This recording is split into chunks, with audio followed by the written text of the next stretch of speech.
A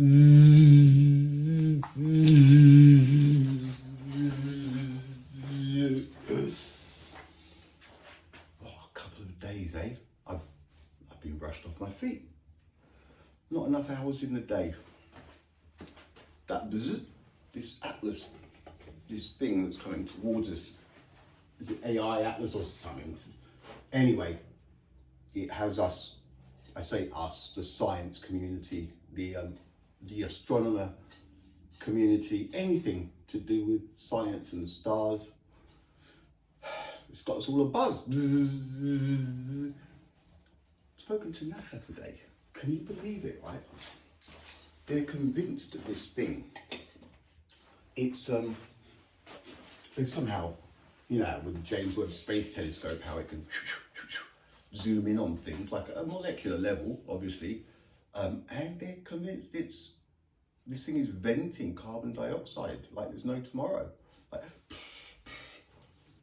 I said it's not like, you know, how passenger planes sometimes, for whatever reason, if they have a lot of fuel left, they just dump it, don't they, before they land. I said to NASA, what if it is the mothership?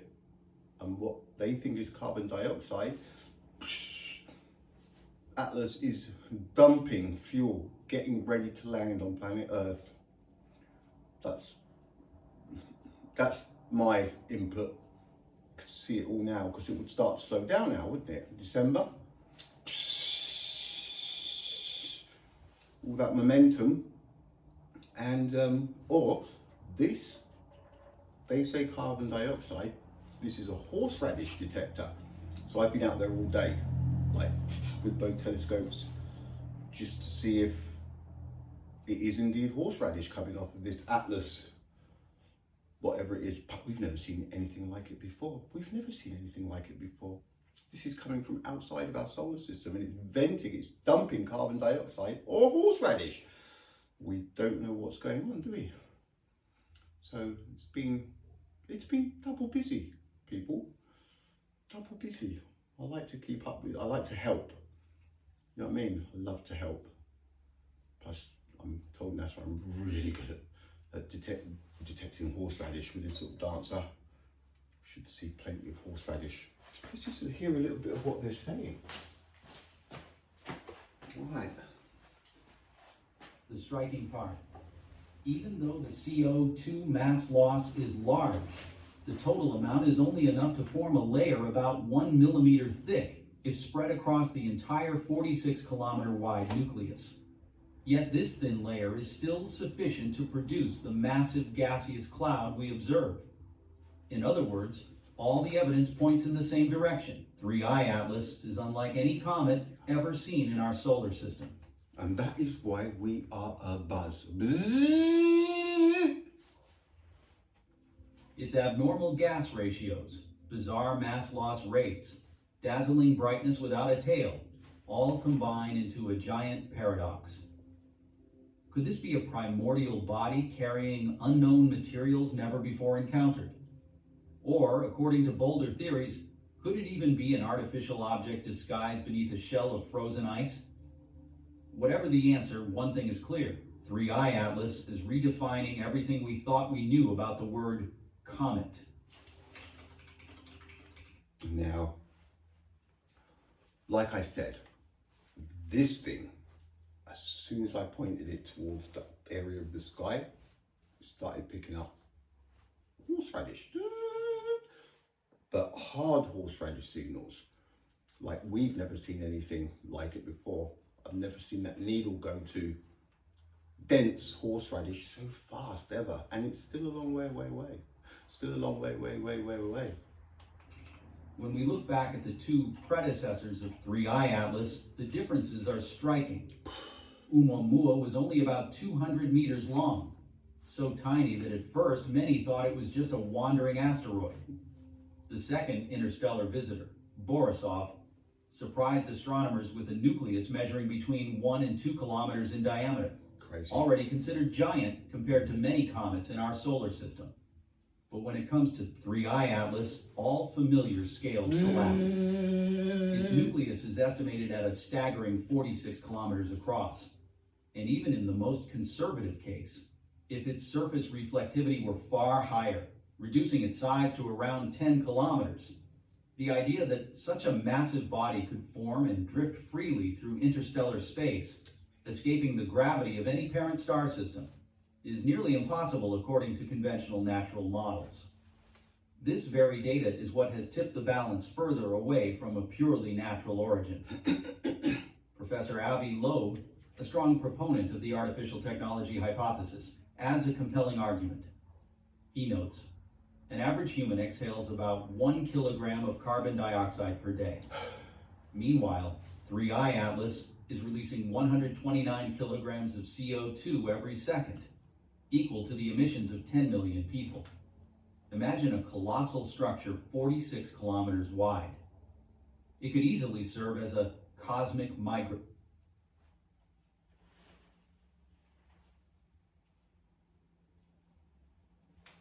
Not now. We seem to have lost the signal. I wonder if there's got anything to do with it. Every second, equal to the emissions of 10 million people. Imagine a colossal structure 46 kilometers wide. It could easily serve as a cosmic migrant. Let me fast forward that.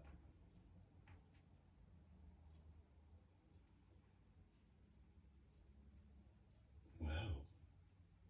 The cosmic migrant. No, that's probably going to be it. That's probably, they didn't have anything more to add, so they said, I know, look guys, just glitch it there. That will give them enough to chomp on for a while. So yeah, what a load of bollocks. Guys, if you're believing this stuff, honestly, see, if Apollo 10 didn't go to get the photos, 11 didn't go, 12 didn't, 13, 14, no. There was no Mars. You'll see. And the thrust in a vacuum, it's tricky. Muy tricky. But this little dancer will be out there later on to see if we can prove that it's horseradish.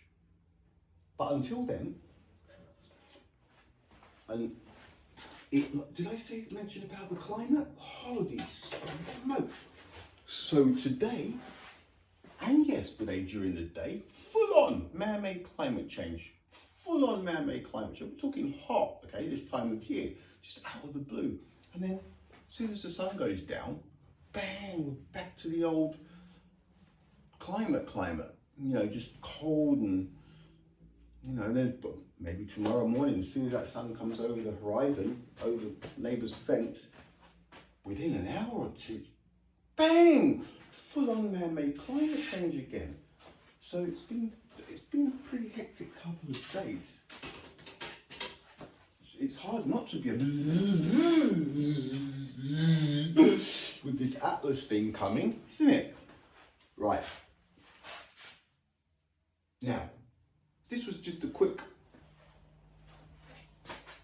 nudge at speed of light, Proxima Centauri, and V762 Cassiopeia. The furthest we can see, with the naked eye from this planet, right? So there's us. That's Venus. That's Mercury. That's Mars, right? But then, obviously, you have to expand the picture in your mind. Expand. And then we have the closest star to us. I've done it like that because it's invisible, isn't it? We can't see it. At 4.2 light years away. And then Alpha Centauri A and B are at 4.37. Now we can see these two because they're a binary star system orbiting each other. But we cannot see Proxima Centauri. I should stop being silly and give it proper star status. Sorry, Proxima. All right. but it's just not got enough oomph. We cannot see it, right? Now, the closest, and then we go to the furthest that we can see with the naked eye. Right, so that's V762. Right? So this is our range without eyesight, without a telescope, okay? The closest we have is Proxima Centauri. We can't see it because it's just not got the power required. And then we have V762 Cassiopeia in the constellation Cassiopeia. It's 16,308 light years away. Now, there's no such thing as a light year. This is what this is about. 16,308 light years, they say, right? This is the furthest we can see with the naked eye. It's the furthest star that we can see with the naked eye.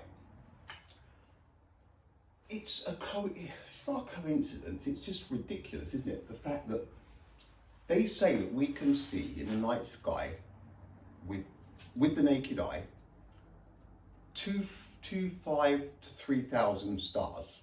2,500, right? It's somewhere in between there. It changes, it depends what site you're looking on and that kind of thing, right? So stars with the naked eye, like on a clear night, right? So I go out there and I think it's something like we can see, I don't know, 2 from where we are, and then you can see 2 from down the other side, and then because of the sides, you get another 500 or something like that, right? So in total, it's just over 3,000 stars with the naked eye. 1, 2, 3, 4, 5, 3,000, okay? Now, all of those stars that we can see, all 3,000 of them, it doesn't matter which side of the planet we're on at night, the furthest one is 16,308 kilometers, light years away, okay? All of the others are inside of that. We've got all of these stars, right? Closer than 16,308 light years, because according to them, that is the furthest thing we can see with the naked eye. Now, Proxima Centauri, it's so close to us, compared, isn't it, that why would we not be seeing its light? See, this is straight back to finite, Mickey Mouse-ness. Light obviously doesn't travel forever. It's so obvious, right? The closest star to us, we cannot see. We cannot see it because it's not powerful enough. Yet, 762, we can see it at 16,308 light years away. And all of the other stars inside of that distance, we can see them with the naked eye. Now, how long is the planet, how old is it, they say? Again, it's just claiming knowledge that cannot be known. 4.5 billion, they say, okay? Why is it that we're only seeing stars that their light has been travelling 16,300 years? What about the ones at 17 and 18,000 and 19,000 and 20,000 years and so on and so on? Massive stars. Why are we not seeing their light starting to appear? Why doesn't, in my lifetime, I've never heard anybody go, hang on, is that a new star? Its light must have been travelling towards us for so long, and look, it's there, it's just arrived. Why does that never happen? Why is it we can only see stars to a certain distance. It's so obvious, isn't it? Because they radiate absolute light, right? That's why. All of the other stars that are outside of this, none of them are powerful enough to cover that distance, that final. If you were on Cassiopeia and you were looking the opposite way, like Earth is that way, and you're looking the opposite way, you'd see a whole bunch of new stars, right? With the naked eye. But I bet you those two would be, there would be one star somewhere amongst all the ones you could see with the naked eye, which would be the furthest one again. And then all of the others, it's just not powerful enough. Doesn't matter how long you wait, there is this Mickey Mouseness, right? Finite light that just travels forever. There is no it's just so stupid again. It really is, isn't it? So that's what this one was about. It's one of those things that is so obvious again, right? All of the coincidences. We've got the closest star to us that we cannot see. So straight away, suspicious. You should be, right? And then 16,308 light years. So silly to think that, how does it even happen? If you think about this light traveling, it's just so,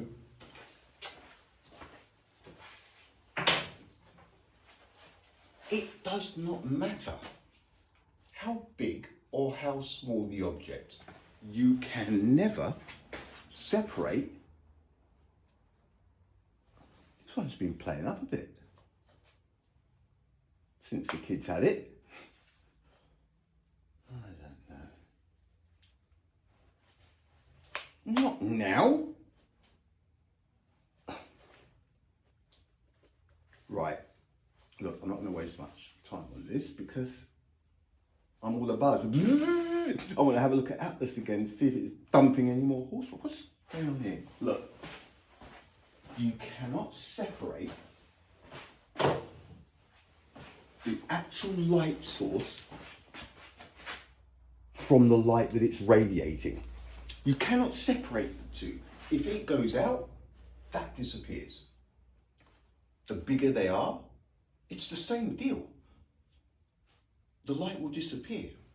The sun goes out, all of the light it radiates will disappear.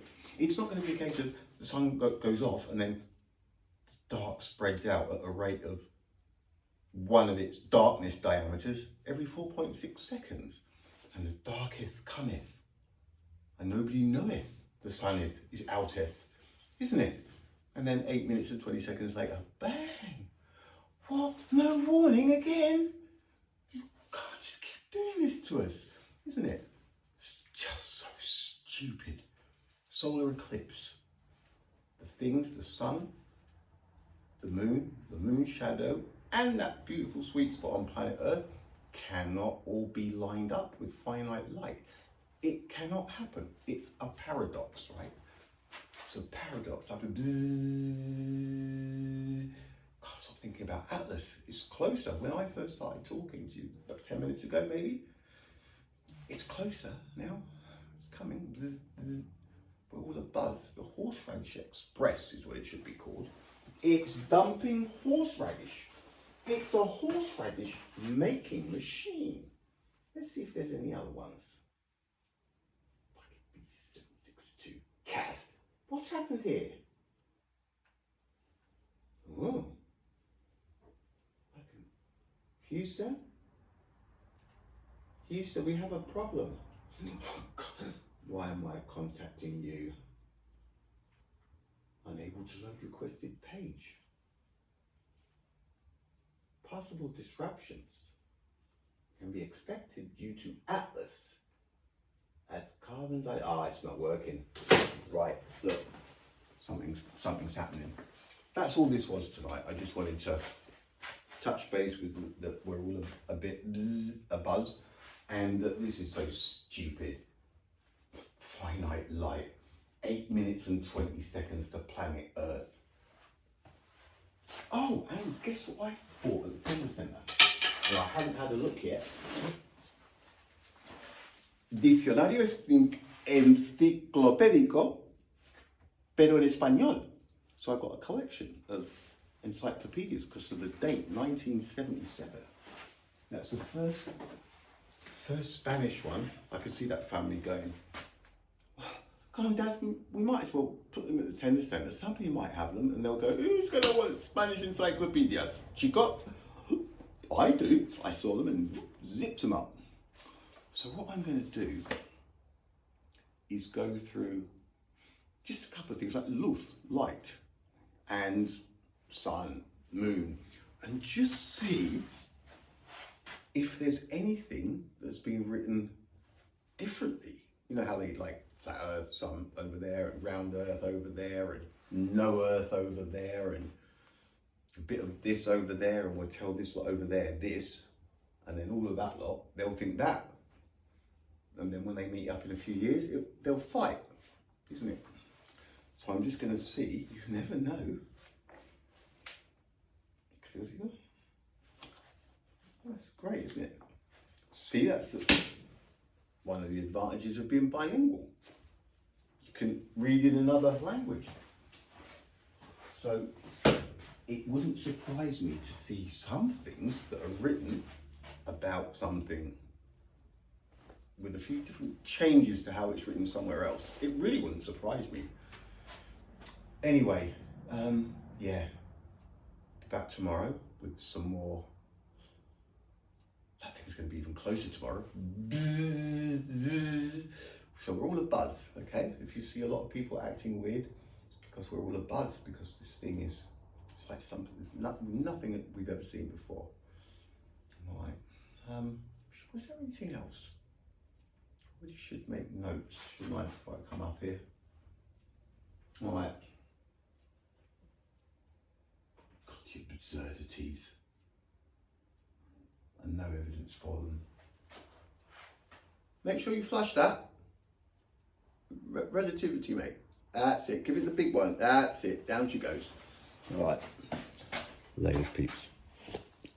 22 minutes. Gone into a wormhole again.